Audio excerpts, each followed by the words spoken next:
Assalamualaikum warahmatullahi wabarakatuh. Salam sejahtera bagi kita semuanya. Teman-teman sekalian, kali ini saya ingin merekomendasikan judul manajemen sumber daya manusia yang terbaru, yang relatif berbeda dengan judul-judul sebelumnya di channel ini yang saya rekomendasikan, di mana di judul ini tidak harus penelitiannya di perusahaan, tetapi di sekolah.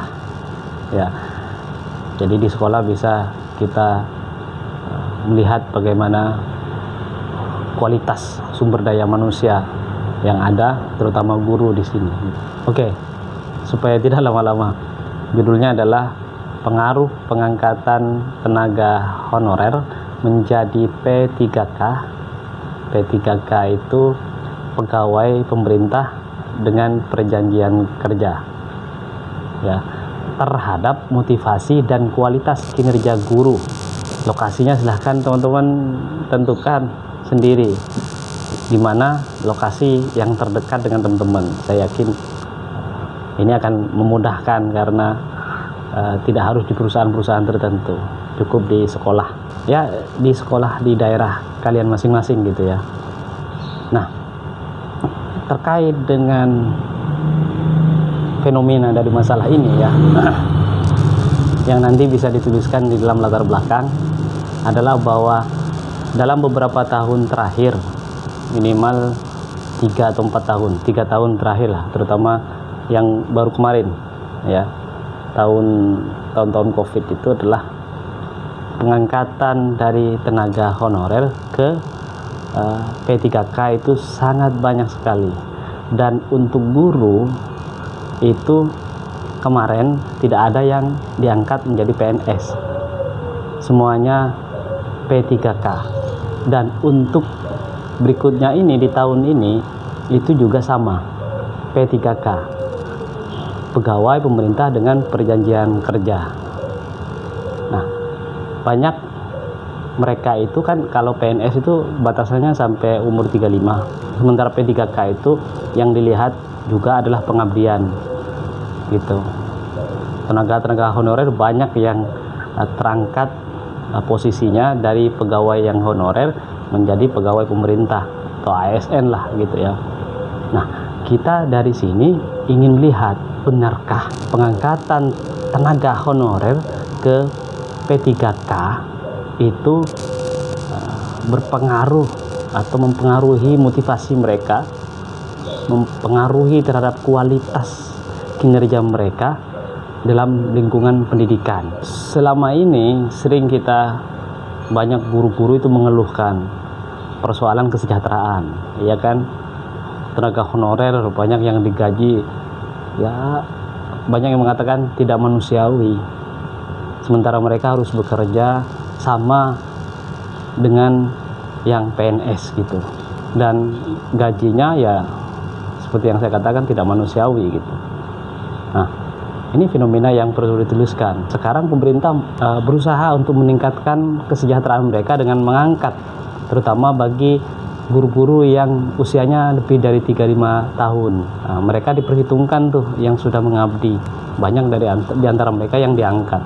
Nah, dari sini kita ingin meneliti, benarkah itu setelah mereka diberikan kesejahteraan yang layak gitu ya, semakin tinggi motivasinya, semakin meningkatkan kualitas kinerja mereka, terutama dalam hal mendidik, kerajinan, dan seterusnya dan seterusnya.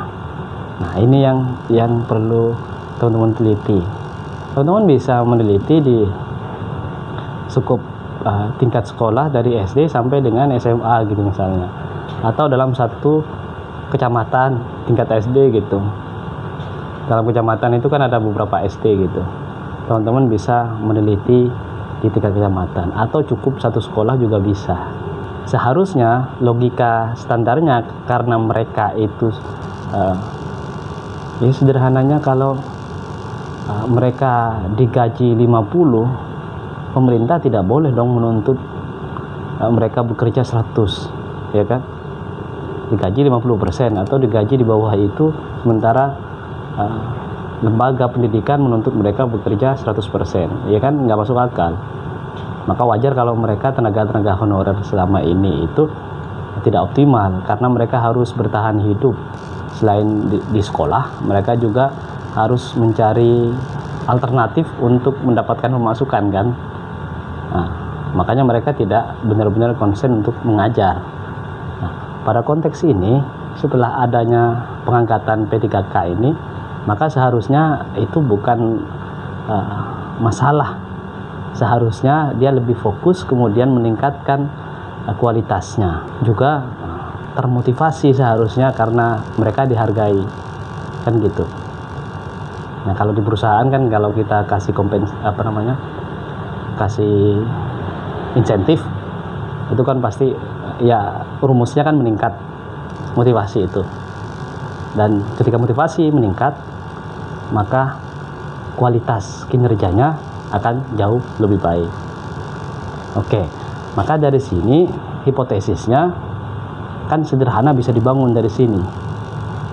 Terdapat pengaruh pengangkatan tenaga honorer menjadi P3K terhadap motivasi dan kualitas kinerja guru. Ini kita uji nanti. Apakah ini berpengaruh atau biasa-biasa saja? Ini juga teman-teman bisa membuat hipotesis alternatif gitu ya. Hipotesis nihil gitu misalnya. Kalau tadi terdapat, di bawahnya bisa ditulis tidak terdapat pengaruh pengangkatan tenaga honorer menjadi P3K terhadap motivasi dan kualitas kinerja.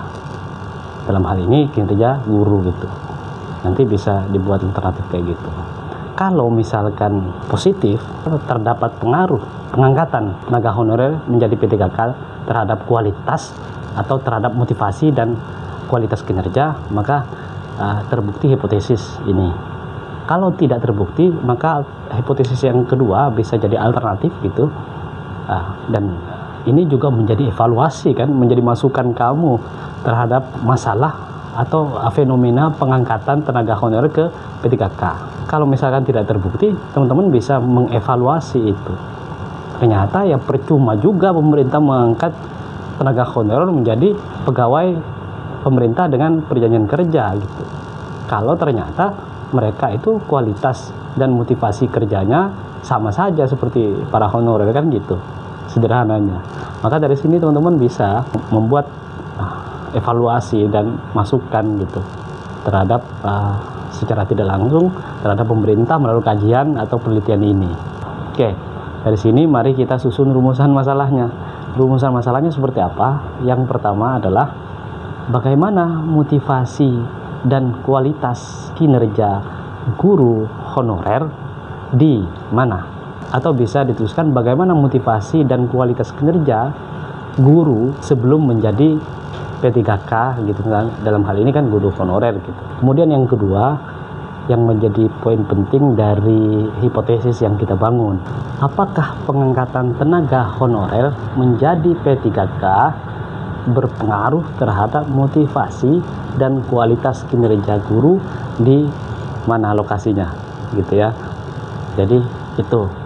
Maka kalau teman-teman tidak mau ribet, susah sekali masuk ke perusahaan untuk melakukan penelitian, teman-teman bisa melakukan penelitian di sekolah. Begitu ya. Semoga bermanfaat. Assalamualaikum warahmatullahi wabarakatuh.